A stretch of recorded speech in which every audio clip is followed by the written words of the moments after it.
Hey, we're live with Lynn, Carrie, and Kim. How are you two doing today?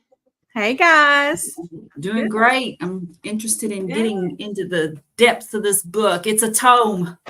It is a It is. tome. It's It big. is. So this It is is a session big one. baby. Oh yeah, this is so you can lift weights with it.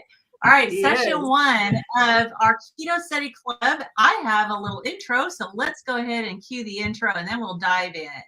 All right.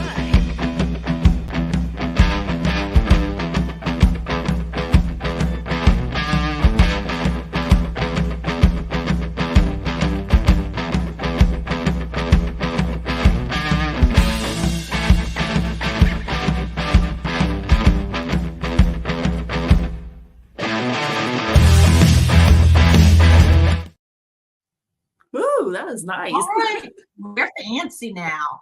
Yes. All righty. Okay. So for those of you who are joining us and don't know us, hopefully you do, but if you don't know us, we all have our own channels. And even though we're calling this a Keto Study Club, we are all carnivore. Now, carnivore does fall under the ketogenic umbrella.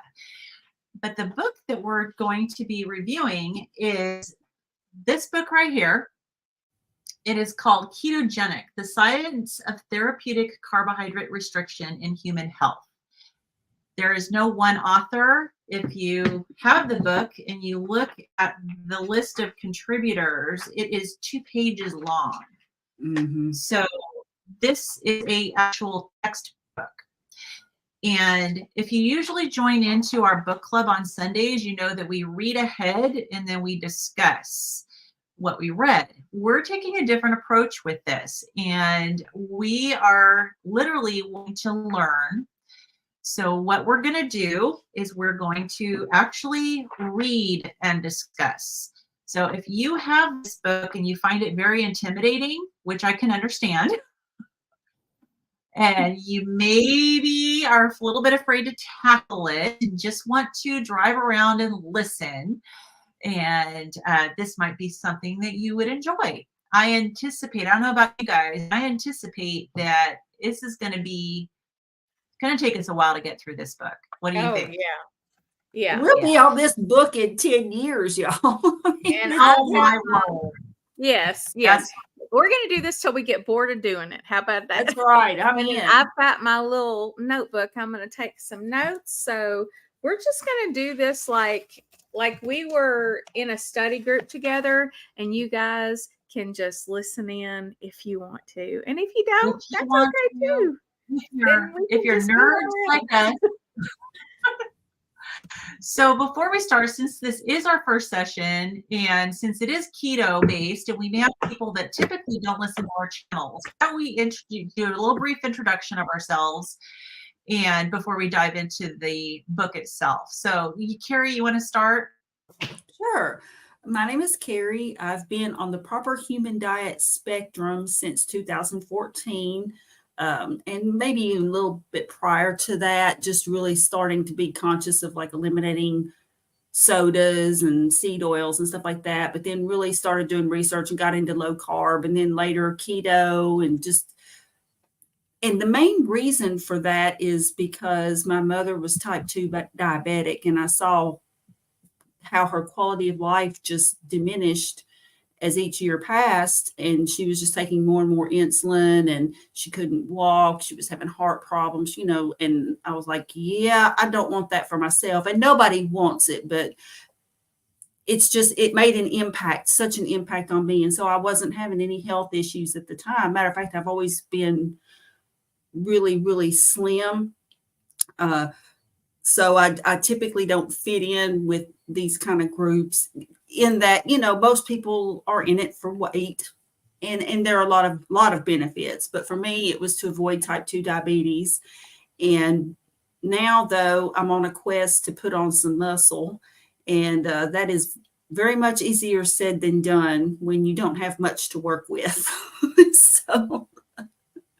So that's me. And Okay, y'all, those of you who don't know me, I'm the resident metalhead, although all three of us love our metal. And this is my 80s glove that I found when I was going through some Ooh, stuff. I This love has it. been I to love many a metal show. And I thought I'd share this with you. I was like, yes, this is our inaugural um, meet up for this particular awesome. subject. And so, yes, to commemorate. Yeah, just because we're a bunch of left brain science nerds doesn't mean we don't have other sides to us. That's Right. right. All right, Well, Kim. my name is Kim, or Nurse Kim, Carnivore Nurse Kim. I have been on a proper human diet spectrum from keto to, well, we'll say from low carb to carnivore since 2017. There were some periods where I got off. It's been off and on since 2017, mostly on because my body just does not tolerate being off. So, when you start to get physically ill, you will make any change that is needed to feel good again. And basically, that's what I had to do. Mine started out with, well, I've had chronic candida since I was 19. And so that's why I finally tried the carnivore diet, because I heard of a case study where there was a girl who cured her chronic candida that way. So I thought, what the heck? What have I got to lose? I've already been doing keto. It's mostly taking care of it, but I wanted to totally, nip it in the bud. And I have. Now, that being said, I have some components of my immune system that are not quite what they're supposed to be.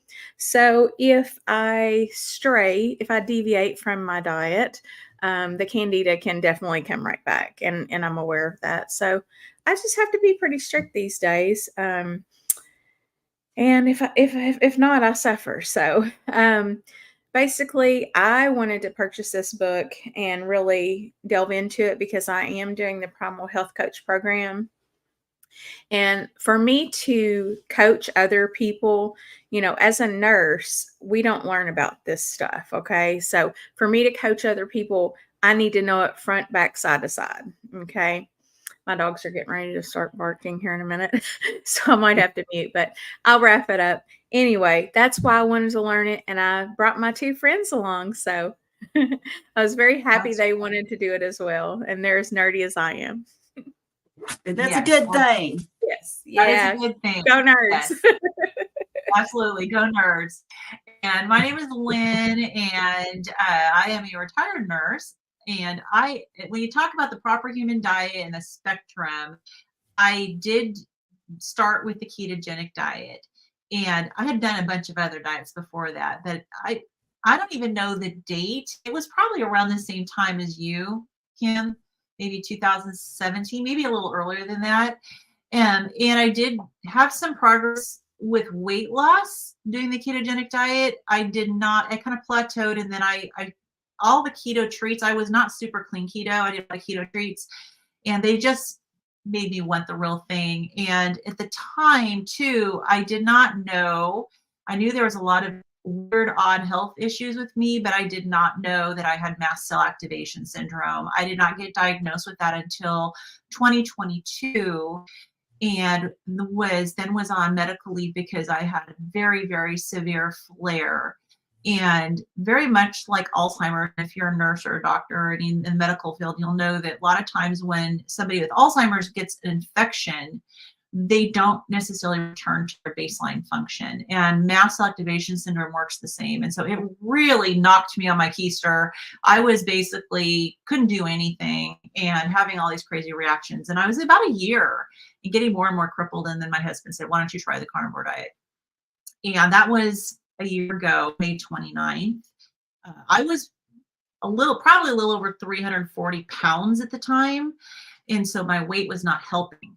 And I had horrible rosacea. I mean, you can look at my Instagram. I have a picture, it's terrible.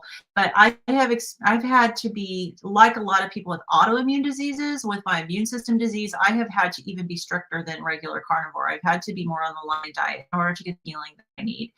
I've lost about 120 pounds of fat. My rosacea obviously is cleared up.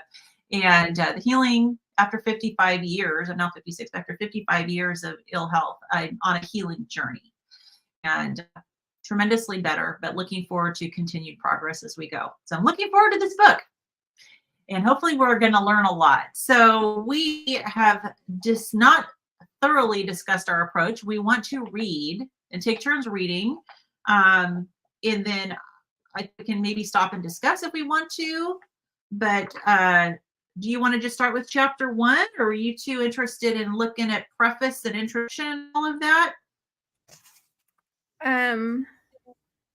Let's see here. Yeah, I don't necessarily need to do preface. yeah, we can just start with chapter 1 if you want. Okay. I do have to run and get my glasses. I'm so prepared. I'm sorry. But if you want to start, and I'll just like run and go get them. Sure. I'll put myself on mute and stop my cam. I'll start by kind of explaining how this book is laid out, and then hopefully Okay. that'll give you time to come back. Okay. So, all right. So this, like, it is a textbook, and it looks like each chapter, each section is written by different authors. And so, for example, chapter 1 is called Understanding Human Diet, Disease, and Insulin Resistance, Scientific and Evolutionary Perspectives. And it has little sections kind of like an outline. So it starts with 1.1, which is called Understanding Human Diet and Disease, the Scientific and Evolutionary Evidence. And then it has 1.1.1, where that title is the evolutionary evidence, the species-specific natural human diet. And then under that, it breaks it down further, 1.1.1.1. So this is kind of the way this book goes. And then you end up with 1.1.1.2. So that's just the way the book is laid out. So if you actually have the book and you're going to try to follow along, I think it'd probably be a good idea for us to just make sure we don't forget to state which section we're on or subsection we're on and what the title is. And that way we can kind of track where we're at, and we can not stop in the middle of a subsection. Hopefully we will get better in the future about trying to get like slides of some of the graphics in the book. But anything you want to add, Carrie, about the actual layout and composition of the book? That's a pretty thorough layout. And I will say that the first 2 sets of headings in a chapter, it's just like a heading, subheading, and then subheading. And then after that, there's a lot of text. So I think, in other words, it's not going to be like every 2 seconds we're moving to another subsection to where it's ridiculous. It looks like it's right. It's just very professionally laid out. I imagine it's scientifically laid out, with the proper naming convention and everything. So, right. And then when you look at the table of contents, the book is broken down into 3 main parts. So part 1 is the nutritional fundamentals, and that covers the first 2 chapters. And then part 2 is medical nutritional therapy. That covers all sorts of different conditions. So it goes through the body system. So the endocrine, cardiovascular, neurological. It talks about cancer. This is just kind of giving you a glimpse into what we're going to be covering. Gastrointestinal health, musculoskeletal, immunological conditions. And then part 3 is therapeutic carbohydrate restriction for health and fitness. And I'm looking forward to the fitness part because that is my nemesis. And so we're going to, that covers chapters 9 and 10. So there's a total of 10 chapters. And that covers exercise and sports performance. And then the last chapter is therapeutic fasting. And I can see one of the authors is Jason Dunn. We covered his book in our book club. That was the first book that we covered. So that's just your overview. And Kim is back. So we are going to start into the first section, which is called Defining a Species-Specific Diet. Carrie, you want to start with reading that section for us? All right. And so we are on, if anyone's following along, chapter 1, Understanding Human Diet, Disease, and Insulin Resistance, Scientific and Evolutionary Perspectives. Then we are moving into 1.1, Understanding Human Diet and Disease, the Scientific and Evolutionary Evidence by Mickey Bendor and Timothy David Noakes. All right, 1.11, Evolutionary Evidence, the Species-Specific Natural Human Diet. 1111, Defining a Species-Specific Diet. The success of a species is determined by its ability to survive and procreate. The primary condition for survival is the ability to acquire and assimilate a sufficient quantity of appropriate food daily. This food must be secured in competition with other animals and then eaten, digested, and absorbed to serve either as energy or as nutrients for other bioprocesses. And let me just say that that sentence right there says a lot, because I think we forget why we eat. Just as a general rule. I mean, really, it's supposed to be nutrition and to survive, but it's evolved into so much more than that. But anyway. Yeah, it's evolved into recreation. Yeah, way more social, I think, than it was even, when our ancestors would sit around the fire. There was a lot of community there, but at the same time, the way we've done it now, food is just the center of everything. So I just found that interesting as I was reading it.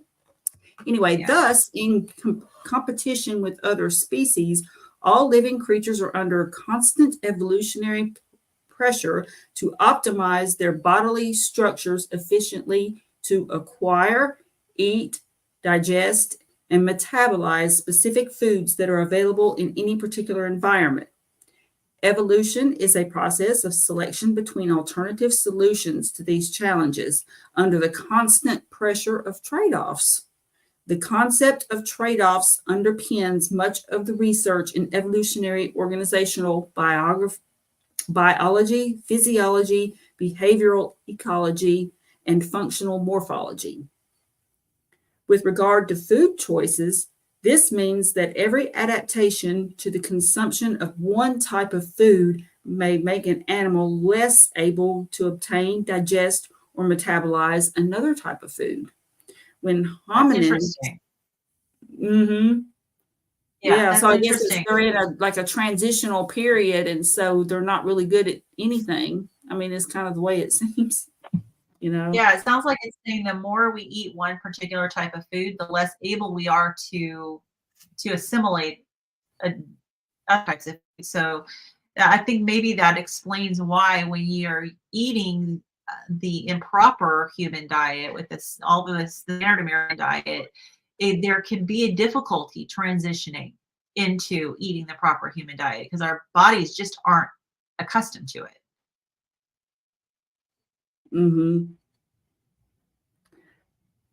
Okay. When hominins descended from the trees some 6 million years ago and began to exploit more terrestrial resources, the shape of their bodies changed to favor bipedal locomotion. This in turn allowed crud. I want to say hominin. That's terrifying, so bad. So it's take the girl out of the South, but not the South out of the girl. Okay. This in turn allowed hominins to cover long distances on land and to view the landscape from a greater height. So yeah, that would be a big advantage because you could see everything and see better. That would be an advantage, like for the hominins that hadn't evolved that far. So this would give you an advantage. However, bipedal locomotion meant hominins became less effective than other competing primates at acquiring high-hanging fruits. Having their noses at a higher level far from the ground also impaired their ability to track other animals by smell and to locate underground food sources. But by developing a larger brain, they were better able to obtain meat without the need for speed or other key physical features of other predators with whom they were in competition. However, to offset the greatly increased energy demand of the larger brain, hominins had to reduce the size of their energetically expansive gut by as much as 40%. So yeah, that's true, because you can tell that some of the, they still have the big, large gut that just, and that doesn't mean that they're fat. That's just how they're built. Some of the Yeah. hominins are, So I'm still assuming like that that. by hominins means like the monkeys, apes, and Yeah. chimpanzees. Yeah. Yep. I'm going to turn my head to the iPad. This decrease in gut size caused a substantial reduction in the ability to ferment highly fibrous plant-based food sources in a much shortened large bowel or colon. Thus, this newly acquired ability to obtain meat from animal sources came with a significant trade-off, a diminished capacity to extract nutrients from lower quality fibrous plants and fruits. The internal structure of the gut also had to change substantially, further limiting humans' future food choices. What do y'all think? So I wanted to interject something, and this is just because I know there's going to be a large part of at least my audience that's going to kind of be coming from my own perspective. So, I have more of a biblical based view of humanity and creation, and so I'm not an evolutionist. I understand that evolution is a thing, but I think that we can look at this from, you don't have to be an evolutionist to understand what this is saying. And the authors that wrote this are writing it from an evolutionary perspective of, things we evolved from these primates.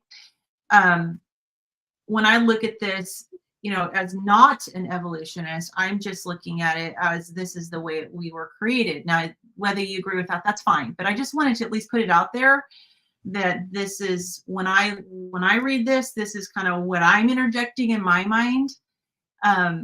So I don't want people who share my belief system to be turned off by the fact that we're talking about evolution. I think we can garner and gather good information from this and within the framework of what you yourself believe. So that's just my little disclaimer for those of us who are in my camp. And if you're not, great. So.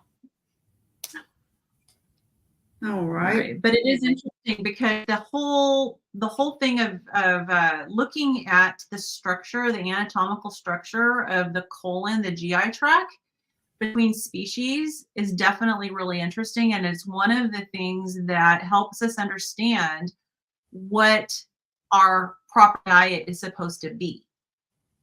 Mm-hmm. Because the different species, some have a very elongated small intestine like we do. Some of them have a very large, colon, and the digestive system. And of course, like there's the ruminants that have, what they say, 7 stomachs that cows have.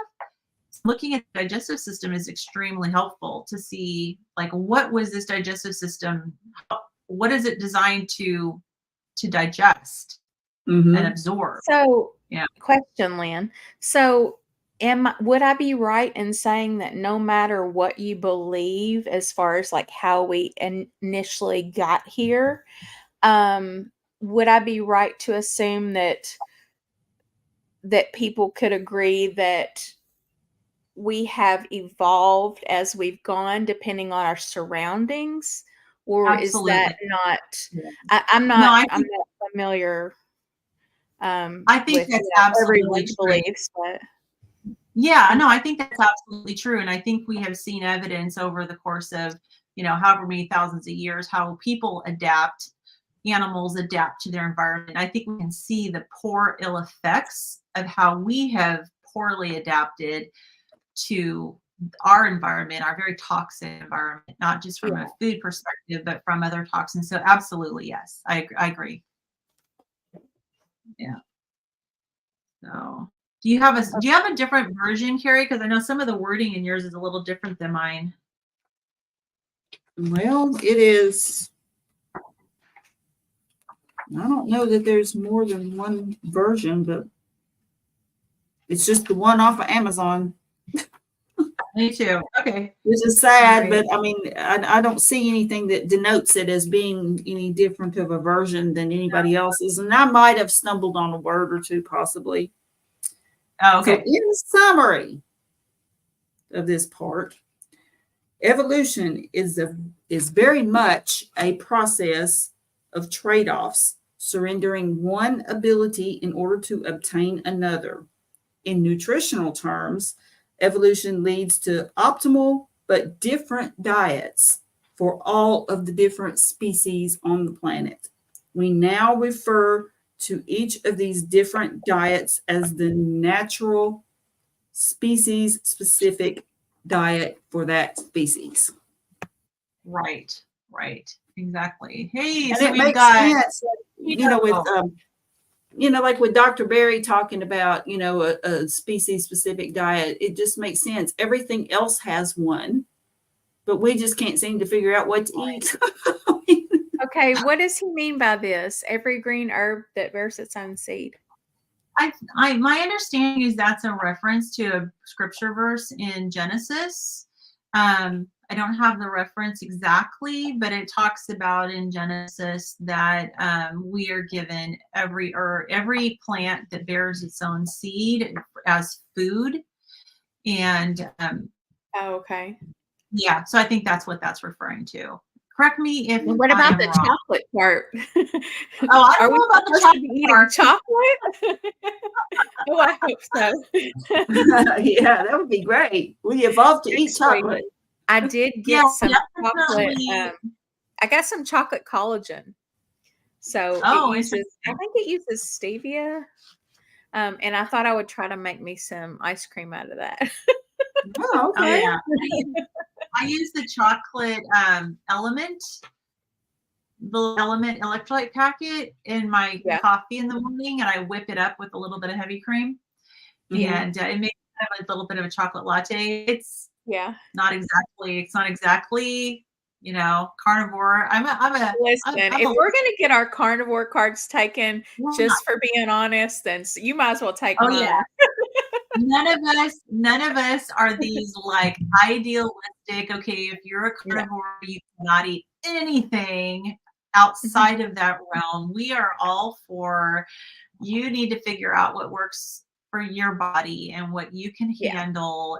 And so we're definitely for food freedom here. And trust me, I wish I could eat more. I mean, I tried some potatoes again the other day. I was like, because y'all got to know my brain. It's not right. I'm telling you, it is not right. And it's a brat, and it's constantly telling me, hey, and it's addiction is what it is. But it's okay. Yeah. It's not, I mean, potatoes, there could be worse, right? But it's like, hey, Kim, you could probably have just a little bit of potatoes. If you had potatoes, you could see whether you could have potatoes or not. Like, it'll tell you every little thing. And no, I woke up with a headache the next morning. I don't know if it was the oil that it was cooked in, or if it was the potatoes, or the skin of the potatoes, but whatever it was, it did not agree with me. And honestly, you can always say that you were doing a scientific experiment, right? It was for science. Because when you were doing really good science, if you're testing something and you see, okay, I think there's a perceived benefit by removing this item from my diet, and my symptoms are better, the only way to really test it out is to add it back and see if your symptoms come back. So there you go. You were participating in science. Yep. There And I you went go. to see my functional medicine doctor today, and Hi, Renee. Hi, Renee. Hey, Renee. My functional medicine doctor pushes the veggies and the fiber and the potatoes. And I'm like, see, lady, I still can't eat potatoes. There you go. But I did it for science. Yeah, You did it for science. It's almost like a little kid. It's like, can I eat them now? So it's like you try it. What about now? This is something that I've done. I'll periodically try the potatoes again. And I think my problem the last time I tried them, though, for one thing, it was actually a big bowl of sweet potatoes, and it was a big bowl. So the next time I try them, I'm going to try them in a much smaller portion. Yeah. but Yeah. my body definitely let me know that that was not cool. And so, you have to learn from what your body tells Yeah. you. And So, I mean, my brain will tell me like, oh, but it's from the earth, it's yeah. natural. Yeah. Yeah. And I mean, we have conditions, you and I have conditions that Mhm. are make us more sensitive. I mean, I would love to be able to have bacon on a regular basis, but bacon is high in histamine, and I can't. And that's a carnivore product food. I can't really even have bacon every once in a while, but we have to really listen to our bodies. I love this keto Cheeto. I love that he is honest about it. He's like, I'm just going to put it out there. I cheat There you sometimes. go. Well, they count for something. It depends on what you're counting. That is definitely a Cheeto on the keto. That is a Cheeto, exactly. All right, let's move on to the next. Kim, you want to take the next section and let us know what its Sure. section number in the title? So I just want to give a disclaimer. These are old glasses. I'm really bad about wearing my glasses. And this print is very small. I feel like I need to get one of those little magnifying glasses that old ladies I use because know. evidently I I'm know. turning into one. Okay, but I'm going to do my best. I had to lower my desk down a little. The herbivorous gut. With the adoption of agriculture approximately 11,500 years ago, humans, specifically adapted for animal food consumption, needed to bypass some of these physiological evolutionary constraints by adopting plant sourced foods as a primary food type. This involved a critical switch from what is the species specific natural human diet. As will be shown later in the chapter, the more recent introduction of novel industrial produced, highly addictive foods made predominantly from grains, seed oils, and sugar or high fructose corn syrup has been associated with profoundly deleterious physiological consequences for all humans. We begin by reconstructing how humans' species specific natural diet came about. Although humans are the descendants of primates, we evolved to eat differently. Chimpanzees, our closest phylogenetic relatives, have eaten the same diet for the past 6 million years, comprising for the most part of fiber laden fruits, plants, stems, and leaves, with a small additional contribution from meat. The challenge posed for all mammals eating a plant based diet is that none has the capacity to digest the cellulose, aka fiber, that forms the cell lining of all plants. To overcome this deficiency, mammals eating plant materials have developed a symbiotic relationship with anaerobic gut bacteria. Millions of anaerobic bacteria are given safe residence in specially adapted intestinal organs, where they busily ferment ingested cellulose into usable mammalian food. In chimpanzees, this special organ is a voluminous large bowel or colon, making chimpanzees hindgut fermenters, a feature they share with horses, pigs, zebras, elephants, warthogs, rhinoceroses, rabbits, and other rodents. In other grass eating ruminants, including cattle, sheep, antelope, and gazelles, the special fermenting organ is a four-chambered stomach. Is a four-chambered stomach in the foregut.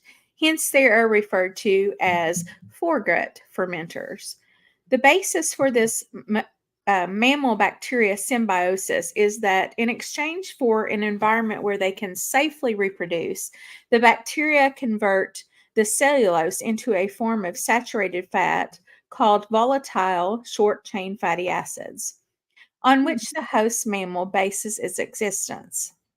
The important point is this: grass eating ruminants convert 100% nutrient poor carbohydrate food, grass, into the energy dense saturated fatty acids that are essential for mammalian survival.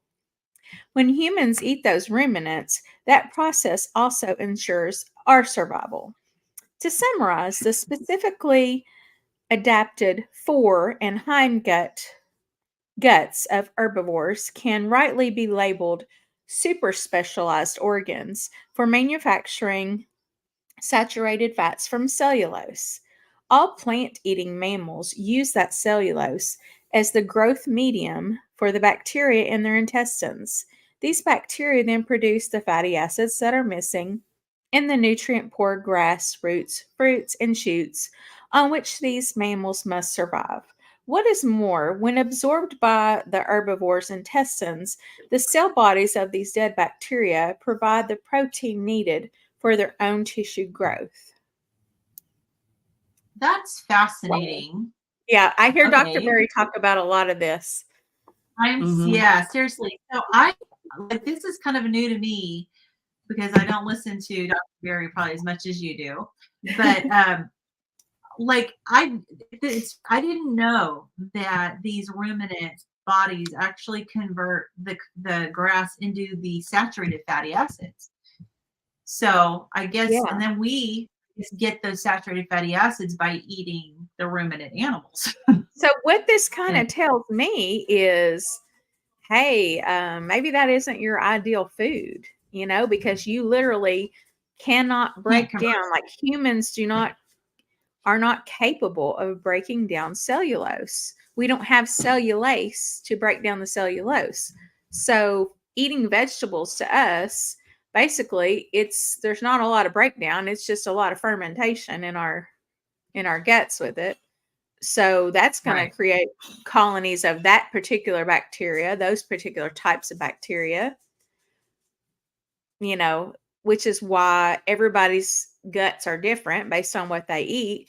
But it makes me think, all right, do I absolutely need that stuff if I'm not going to be eating the fiber? Then, like you're asking that specific species of bacteria. Yeah. Yeah. No, that's a question. Would I need valid that? question. I would imagine no. I think, and hopefully the book is going to address the microbiome. Yeah, I'm sure. But yeah, I would hope it would. But everything I've heard is that your microbiome can actually adapt pretty quickly. Yeah. Within a day or so to what you're eating. Well, they say you might be able to help me with this, Lynn, but they say that your microbiome basically can completely turn over in like 3 days. Like I've heard that. Yeah, that's why I've heard that. So it's kind of hearsay, but actually, yeah, I've heard the same thing. I've heard it from reliable sources like doctors. Yeah. But which we don't talk like that in the medical field. We don't talk about microbiomes. So hopefully one day, Right. And for those of you who don't know me, I'm a retired nurse, but in the last 7 years of my nursing career, I was a gastroenterology nurse. So I know from working directly with this GI doctors that no, they really, occasionally they'll talk about the microbiome when you talk about small intestinal bacterial overgrowth, but there really is not a whole lot of discussion of it with patients as far as creating a healthy microbiome. They'll talk about it when it comes to C. diff. And, but there's a very narrow spectrum. It's a disease context that the doctors will talk about it, not really in the maintaining health context. I've had so many patients that have contacted me and said, do you think I should be taking a probiotic? And, as a nurse, I can't tell them to take a probiotic. But I'll send the message on to the doctor, and the doctor will just say, well, they can if they want, so it's just an interesting thing. Gut microbiome, you would think that the medical community would be more on top of it. And we do have a response from the Keto Cheeto about the Fruit Loops counting. He said, asking for a friend. I'm not sure what that is. Is that Fruit Loops now and then? That's now and then. Okay. Now and then. That's right. So just don't be fooled by the fact that there's fruit in the name. Oh, yeah. Yeah. Just know what you're getting yourself into. You're an adult and you can make your own choices. Yeah. Right. There might be some loops in there. You might be a little loopy after you eat it. All right. So you ready for the next section? Sure. So section 1113 is called specialized omnivores. So in the pre-agricultural era, humans were the only primates able to source and to survive on a completely carnivorous diet.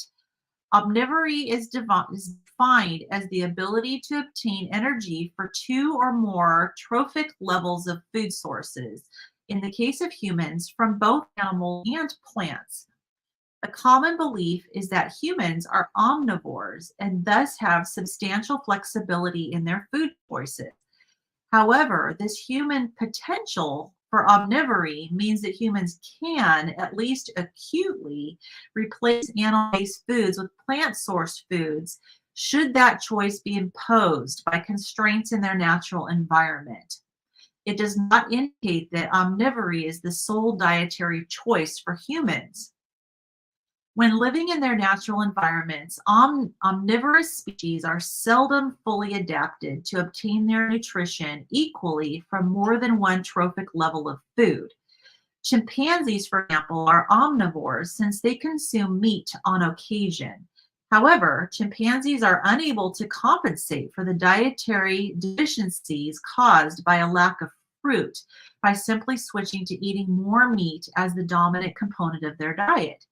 Chimpanzees simply do not have the biological capabilities to obtain enough meat to avoid starvation if fruits and plants suddenly became available. Designed by a specific evolutionary history, their morphology and physiology have adapted chimpanzees to live in trees where they are best able to obtain and digest fruits and shoots.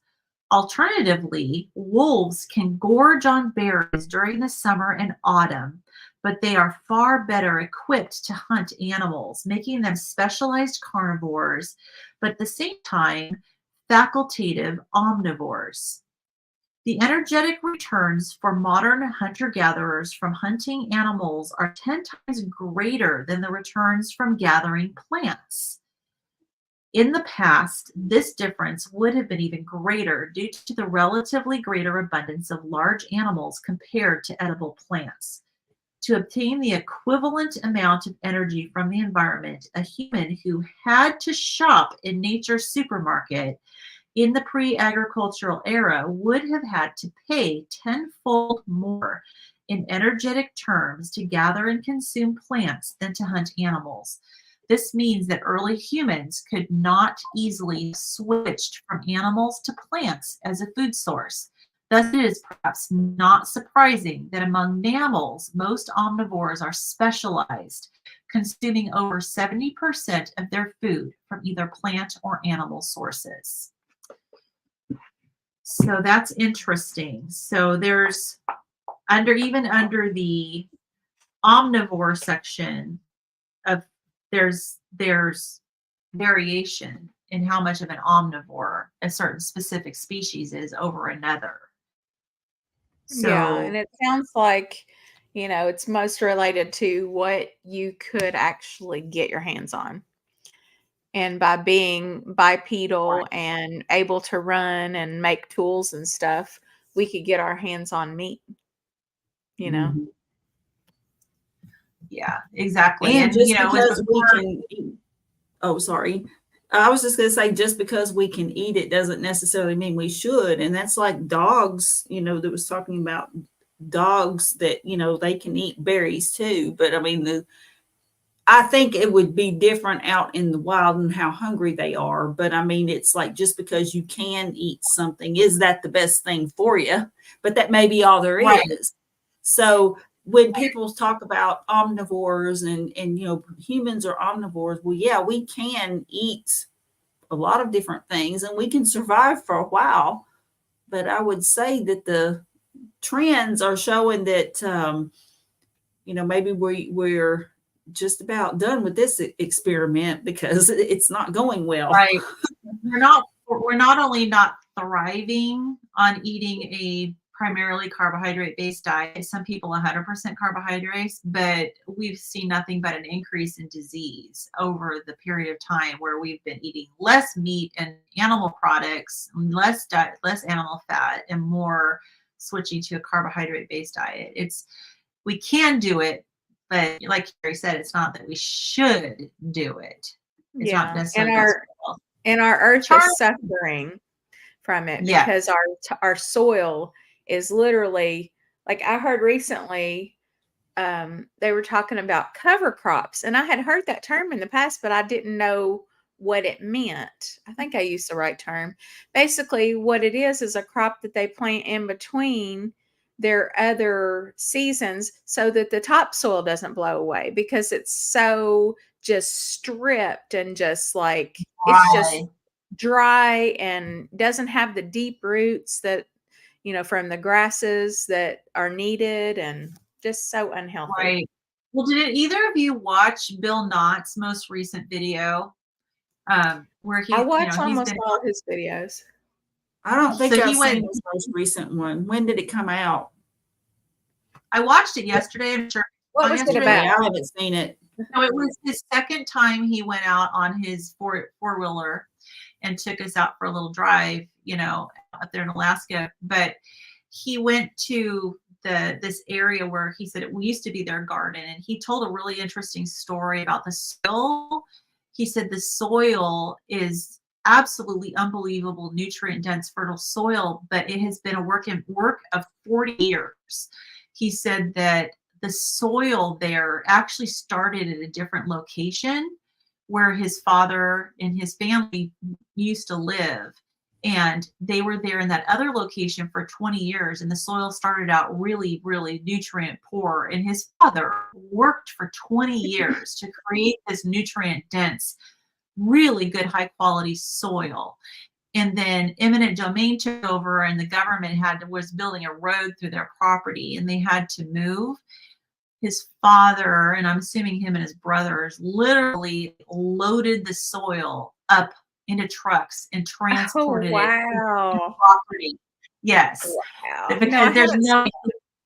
yeah, it was really fascinating because he said that his father, they had invested 20 years into creating that amazing soil, and there's Wow. no way he's going to let the highway be built over He it. wasn't going to let his dirt stay. That's right. That's right. Amazing. They literally took, she said they took a whole bunch of trucks, loaded up trucks full of this soil and brought it to the new property. And then it's been 20 additional years Wow. of working on it. And right now it's not a garden. It's basically, you can see it's a meadow and it has flowers, and it looks beautiful. He said it's amazingly lush soil. So, but we have, with these monocrops that are planted, we have really depleted our soil, which is sad. So Charlie, hey, good to see you here. He says a supplement customer service hung up on me when I complained my bottle promised 30 billion CFUs of 5 different strains, and I got shorted 10 billion in 2 strains. Did you count those? Did you go submit a stool sample? I was going to say, did you have a stool sample? How did we know that we got shorted, How do Charlie? you know that? But that's hilarious. Oh, and by the way, if you haven't watched, Charlie got interviewed by Dave Mack recently. I watched your interview yesterday. I have that on my list. Yes. Yeah. So well done, Charlie. It was Yes. great. I actually have reached out to Dave Mack about him interviewing me as well. So I'm going to have to pick your brain about how that goes. But yeah, take a look. I have one scheduled. I'll be back Awesome. on Dave's channel next week. Well, the interview will be next week, a follow-up. Oh, cool. Excellent. Excellent. Yeah. So go check out, Charlie just got interviewed. All right. So we got a few more Charlie's comments. interview was awesome. I can't wait to watch it. Yeah, it's good. What Her does that late mean? note. It's her late note. She's late. Late. It's Oh, her you're late. Oh, that's for getting late. in class late. Oh, yeah. It took me a minute to figure it out. That's okay. Lynn, you might need your I'm sorry, Kim, you might need your glasses to see what that note says. I think I need new glasses. Actually, these are fairly new. And Arlene, hey, good to see you there. Arlene. Thank you. Charlie says thanks. Awesome. Awesome. So we are almost coming up on an hour. And how are you two feeling? You want to just maybe do one little more section because we've got a small little section here. I'm good. I'm good for a little bit if you guys are. I mean, whatever y'all need to do. I'm fine. I don't want it too long because of, but I also want to do enough because they're just going to take us forever to get through this book. Yeah. Yeah. So yeah, okay. Why don't we go ahead and click forward and maybe do at least a couple more little sections? So Okay. Carrie, you want to take the next section? Sure. Okay, 1.1.4. Did all early humans eating their species-specific natural diet have a shortened life expectancy? Now, this should be interesting. Let's see what it says. A common misconception. Before you start though, I don't know about you guys, but I know that we've been told that, even like 100 years ago, the average life expectancy was around 50 years. And so it makes it look like we're getting a lot better. But when I read the breakdown of that, there was a lot of people who it was skewed because there was actually a lot of people that would live to be really old, but then there was a high infant mortality rate. Yep. And so that was actually factored into that average. So when you factor in a really high infant mortality rate, of course, it's going to bring the average age down. Yeah. So yeah. Yeah, so just exactly. But this is what we hear all the time, if anybody tries to talk about eating ancestrally or just whatever, that is a misconception that all humans look at it. Yeah, look at you guys, we used to only live 50 years and now we're into, the 70s and the 80s. So therefore we must be doing better. No, and I wouldn't call a lot of these people in their 70s and 80s, I wouldn't call that living either. Not quality of life. Right. Nope. I saw it with my own eyes with my mother. Nope. I think most people in their 70s and 80s are on a handful of pills. They are on a big handful. Feeling great. And at a minimum, they're talking about their aches and pains and their sciatica, and their arthritis and their diabetes. Heart conditions and diabetes right. So, all right. Yeah. All right. A common misconception is that all humans eating the pre-industrial species-specific human diet died at a young age. This would indicate that modern humans would be ill-advised to adopt that specific diet. This misconception is based on the finding that modern human life expectancy at birth is twice that of humans living in the pre-industrial era. However, this is potentially misleading because the rate of death at birth or shortly thereafter was 100 times greater in the past than it is today.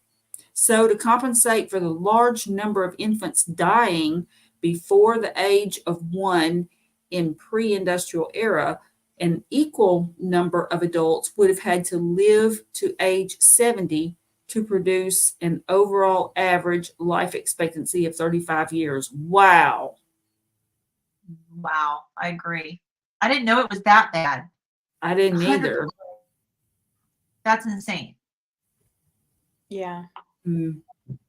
Moreover, recent studies of modern hunter-gatherers find that most adult hunter-gatherers who reach maturity survive to become grandparents despite an absence of protection from predators and without access to the medical and sanitary services that modern societies provide.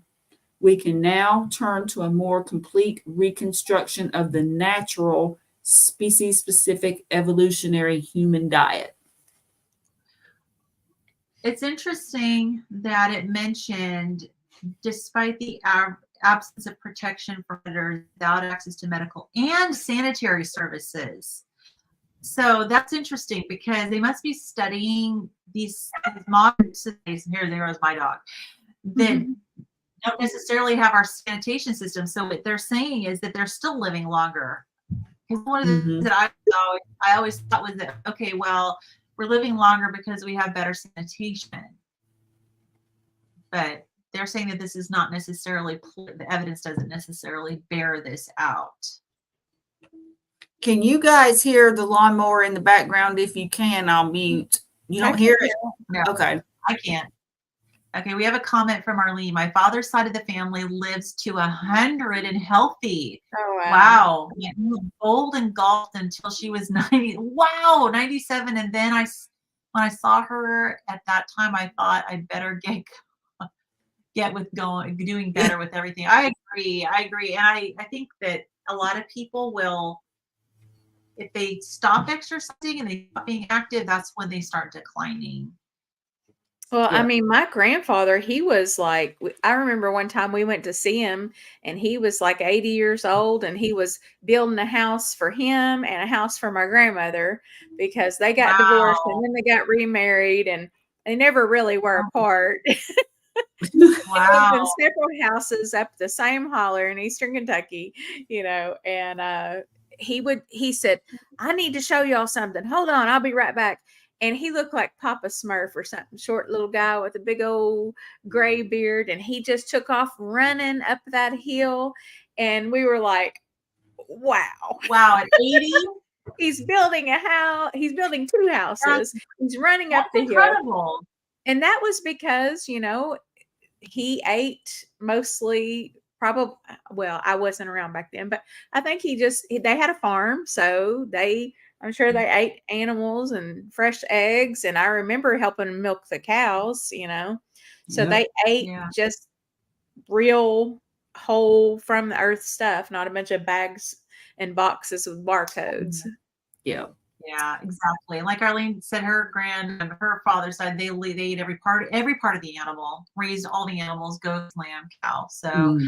Oh, and they had raw milk, raw unpasteurized. milk, Obviously, we unpasteurized, went out and milked the cow, and unwashed. then they would bring it in, and you'd put the bowl in the middle of the table of milk, and I thought it was the strangest thing I'd ever seen. My mom said, "Don't say anything, just get some." And I'm like, "Okay," and I got some and dipped it out into my cup, and they had an outhouse and everything. Like, it was hard living back then. Oh Uh, yeah. So they canned to make it through the winters oh, I'm here in sure. northern Yeah. Mexico. They have chickens too. Yeah. Well, Yeah. that's what people did. I mean, I'm sure that the canning was for when they were short on the animal products, which historically, the different civilizations that are studied, that's what they did. They tried to do mostly animal products, but then they could eat other things if they ran short. Yeah. So my 87-year-old aunt just told me that they used to just really chew on the bones, and she learned that from her mother. I Mm. heard that a lot of times people would do that for teething, for babies that were teething. Well, and And I sometimes know they it's would not. cook the bones so much that they just eat them because they just literally be falling apart. And they knew that that was good, the bone marrow. Yeah, yeah. And for dogs, I know you're not supposed to give them cooked bones. You're supposed to give them raw bones because cooked bones can shatter and hurt their intestines. So interesting. So it was really the infant mortality that was the big issue. Yeah. And Mm. yeah, interesting. So, okay, let's do one more Okay. section. Go Okay, ahead, is it my Kim. turn? Okay. It is your I'm hearing something. It may be the lawnmower, Carrie. Okay, I'm on mute. Okay. Reconstructing the natural species-specific evolutionary human diet. The natural diets of most living species can be determined by observing what those species eat in their natural environments. However, humans have progressed far from the state in which they and their ancestors lived for millions of years. First, by domesticating their food sources during the last 10,000 years, and more recently by industrializing the production of the foods we now eat. In an attempt to reconstruct our ancestors' diet intuitively, we turn to archaeologists who dig Homo's base camps that are millions of years old. But if we rely on the prehistorical archaeological record with its thousands of sites containing fossilized animal bones, including just a few sites with plant residues, we might conclude that humans are specialized hypercarnivores. However, this archaeological view of the natural human diet is biased by the different preservation of potentials of plant and animal remains over millions of years. Therefore, while archaeology can reveal a great deal about what animal foods we ate, it tells us very little about the relative contributions contribution of animals or plants to the diet eaten by early hominins. Consequently, most scientists attempting to reconstruct the natural human diet have focused on the food choices of modern hunter-gatherer groups in remote corners of the world. But more recent research shows that modern ecological conditions are so different from those that prevailed during the long history of human evolution that this information does not provide a valid measure of the natural species specific human diet. So if we, hush puppy, sorry guys.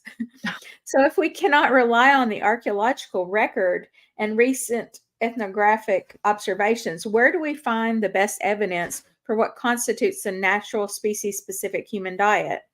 The growth of paleobiology as a vibrant scientific discipline provides the basis for a different approach to rediscover the natural human diet. This approach assumes that the shape of the human body, the structure of our organs, our genetic composition, and our metabolism are largely the result of adaptations to our species-specific diet during our evolution as the genus Homo. Paleobiology enables a review of unique features in human morphology and physiology, which can only have developed in humans that eat a species-specific diet. Table 1.1 lists 14 biological human features which indicate that a specialized carnivorous diet drove human evolution, with plants as a fallback food. Additional evidence from archaeology, paleontology, and zoology support the conclusion that humans evolved as hypercarnivores, obtaining at least 70% of their calories from animal-sourced foods. Increased consumption of plant-sourced foods becomes evident only toward the end of the Pleistocene, 80,000 to 15,000 years ago, by which time Homo sapiens had been established as a distinct species for more than 200,000 years.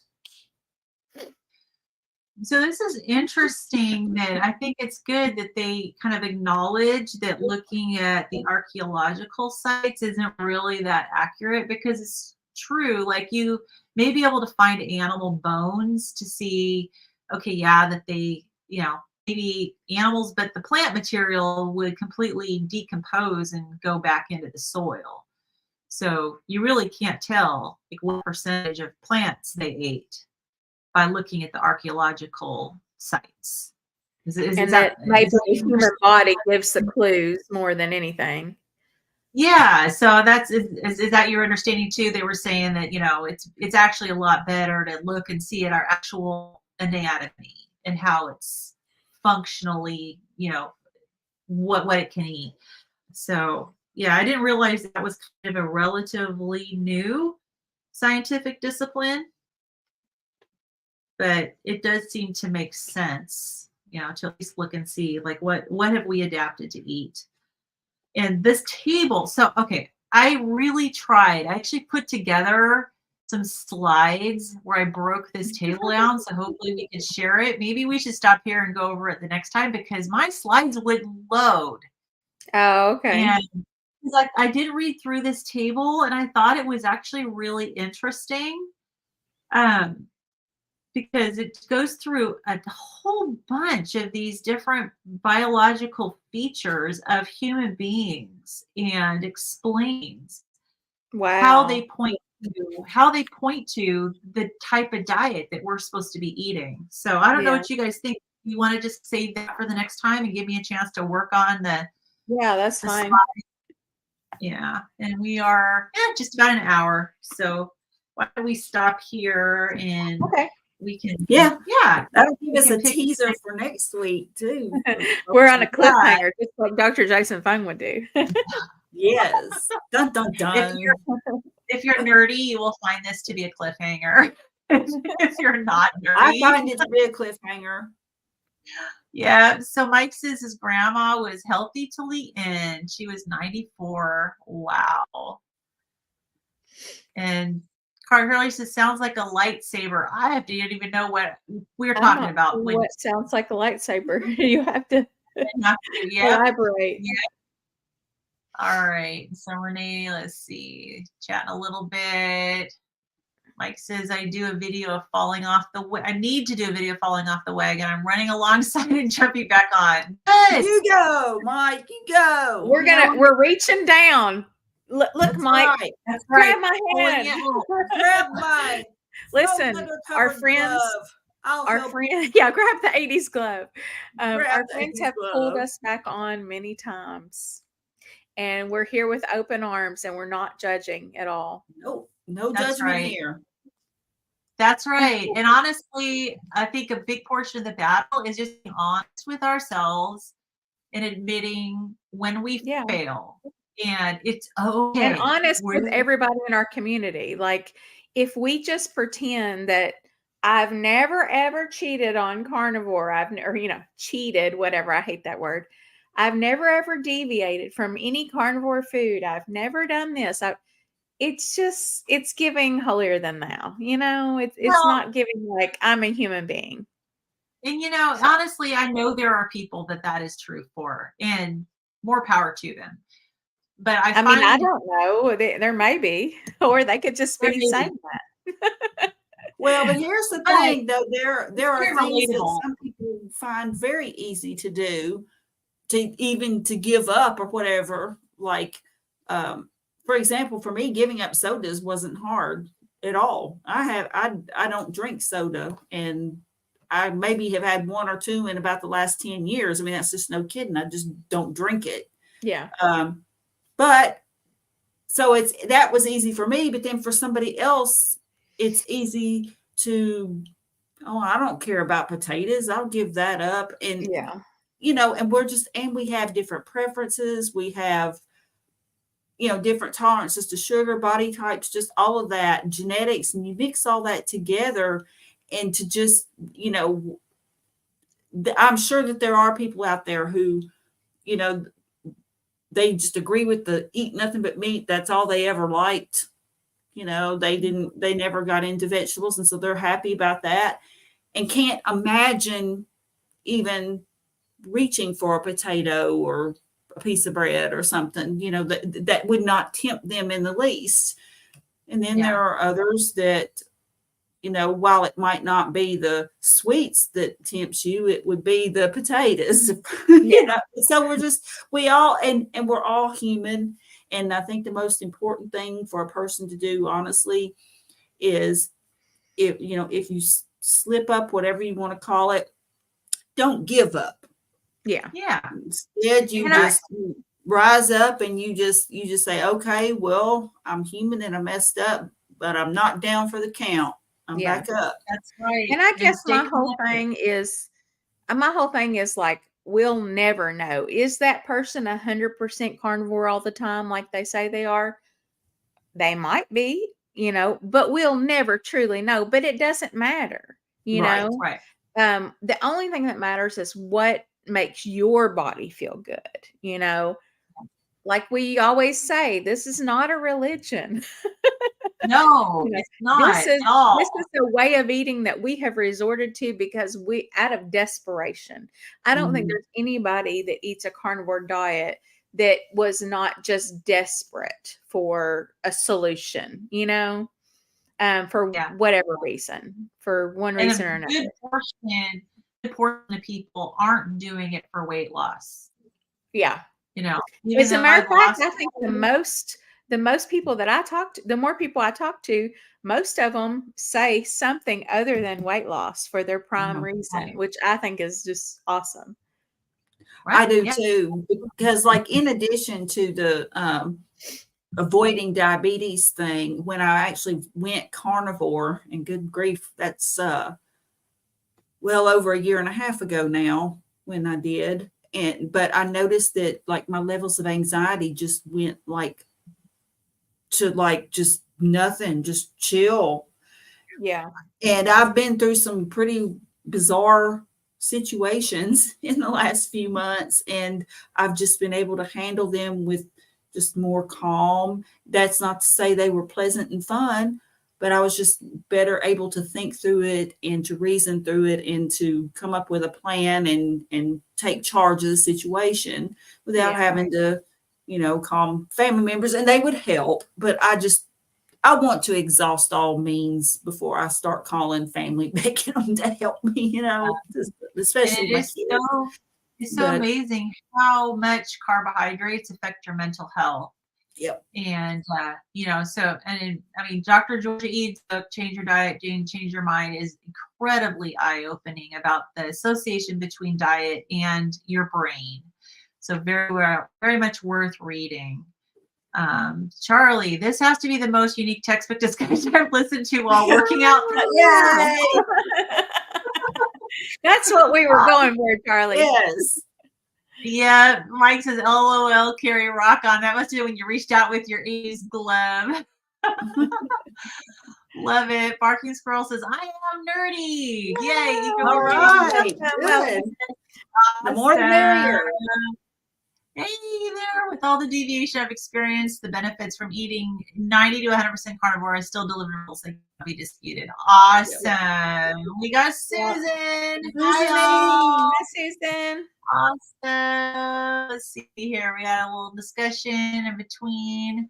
I was 99% for 6 months, lost 8 pounds, got discouraged, but my labs were pretty awesome. So yeah, probably coming back to probably 90%. Good. Yeah, sometimes we just can't look at the scale, and honestly, looking at your body composition changes are really important. I've gained like 25 pounds of muscle, and so that's I'm losing weight, but I have a lot of fat to lose. But if you lost 8 pounds, how much fat did you actually lose? You might have gained 10 pounds of muscle, so that would have been 18 pounds of actual fat loss. So, maybe buy a body composition scale. I use the Renfo brand. It's like 20 some bucks. So it might help you. It's helped me stay motivated, but it definitely, if the weight loss is not the motivator, then those labs, maybe post them somewhere where you can see them and remember. Let's see. Susan says, I ate some crunchy peanut butter last night. At least it was organic. However, the scales have moved down 6.5 pounds after a 6-month stall. Nice. Good. Yeah. Huzzah. And some, adding some carbs back to still fall within the PhD. If that works for your body, go for it. Yeah. We were talking about ketogenic, which does include, it's not just proper human diet. Yeah. Carbs included in the ketogenic versions. There's definitely carbs included. We just happen to be carnivores. So yeah. Awesome. All right. So if you have not yet subscribed, if you want to see a little more of us in real life, you can subscribe to our channels. Mine is Midlife Carnivore. Carrie's channel is My Metomorphosis with an O, and Kim is at Carnivore Nurse Kim. Any closing words from you two? No. I just want to encourage my friends to just keep going. If you have a setback, it's just a good reason to just jump back up and show yourself how strong you are. And you can do it. You can do it. And we're here, and we love you, and we will give you support and a little tough love if you need it. But and as Dr. Berry always says, if you're going to cheat on carnivore with keto, or cheat on it with ketovore. But don't go face first into the Oreos. Right. But then Susan says, even with the peanuts, she did bloat. She says her shape has definitely changed. So yeah. So, but you don't know that, right? If you hadn't had the peanuts, it's like Kim, if you catch the beginning, on her at the beginning, you would hear that Kim tested out the science, added something back, and then ended up. For science, I ate some potatoes, guys. Okay, it was for science. It was for science. I'll eat potatoes for science. There you go. Because you really want to test it out and see if your symptoms. I care that much. Add it back, and the symptoms will come back, and then you'll know. And they did. All right. thank you everybody for joining us. I realize this is kind of a weird and unique type of session. And thank you, Kim. It was all Kim's idea Yep. to do this. So thank you, Kim. And we're going to just pick up next week with the section called The Critical Role of Animal Fat, but we're going to do the table first. Hey, we got someone joining us at the last minute from Belgium, BK, Belgian Carnivore. Hello. We're just Hey. wrapping up, so hopefully you can catch the replay. Awesome. Yes, NERS rule. Nerds I love it. rule. All right. Thanks, guys. Well, I'll put a link to the book. I'll put a link to the book in my the description of my video. If you two could do that as well, if you want to catch it. It is not cheap. It's over $100. It is so it's like $100 and something book. So, which is but another you can reason. just come back every week and listen to us read it, and hopefully we don't get That's any right. kind of copyright strike. That's I think right. with us breaking it up and discussing it, maybe we won't. But I don't think we will. And I I don't think, think we will. yeah, I don't think that there will be any issues with it. Well, and I mean, if Yeah. you think about it, like I'm sure this is going to be taught in classrooms, and some classrooms are like broadcasted on YouTube and stuff. So Yeah, I don't think it's going to be an issue. And Susan, just eat before you go. yeah. So yeah, maybe take some beef sticks or take some bacon or whatever you can, whatever carnivore snack you can eat, and have water and enjoy yourself. Take you a meat stick. I take them That's everywhere. That's right. And when I eat out with people who are not eating the way I do, often I find that they feel worse than I do. And so, because they feel bad that I'm not eating. And so, you just have to reassure them I'm fine. I am on a special elimination type diet, and I'm just happy to be here with you, and just set their minds at ease, and they'll be okay. So awesome. Oh, and Mike says have some raw salmon. Even cooked salmon would be. When I go to a Japanese restaurant, I have the hibachi chicken, steak, shrimp. They have lots of good meats. I just ask them to cook it, not in any oil or anything. No oil. Yeah, exactly. And you just have to tell the person who's preparing food that you only eat meat and you want like butter or definitely no seed oils. And I found most places are very accommodating, and they'll find something you can eat. You may have to spend a price of a whole meal, but you'll find something you Most can of eat. the time when I've made asks like that, people have been very accommodating, and I just think if you're nice and just explain your situation, and don't get all worked up. Oh, well, what kind of crap are you cooking your meat in? Which I know people who are kind of like that. They don't really necessarily mean anything abrasive by it, but that's just their approach to things. And it's like, no, you can just delicately and explain. And when you're kind to somebody, I couldn't tell you how many. I mean, I get eggs substituted at the Mexican restaurant. So they charge the same price for the meal, but I don't get the tortilla and the beans, and instead I get extra eggs on my steak. So, but you don't know unless you ask, and just treat the staff nice. And if you're allergic to shrimp, I would just tell them that, because a lot of these restaurants nowadays, there's people with so many different food allergies that they may have a process or a separate place that they cook. They can cook it in the back, they don't have to cook it on the hibachi. Just tell them. But I would still eat ahead of time, just in case. So, all right, very good. Well, thank you all for joining us. We will be here same time, same place next guys. week. All righty. Goodbye. Have a wonderful everybody. Bye. Finish your week strong.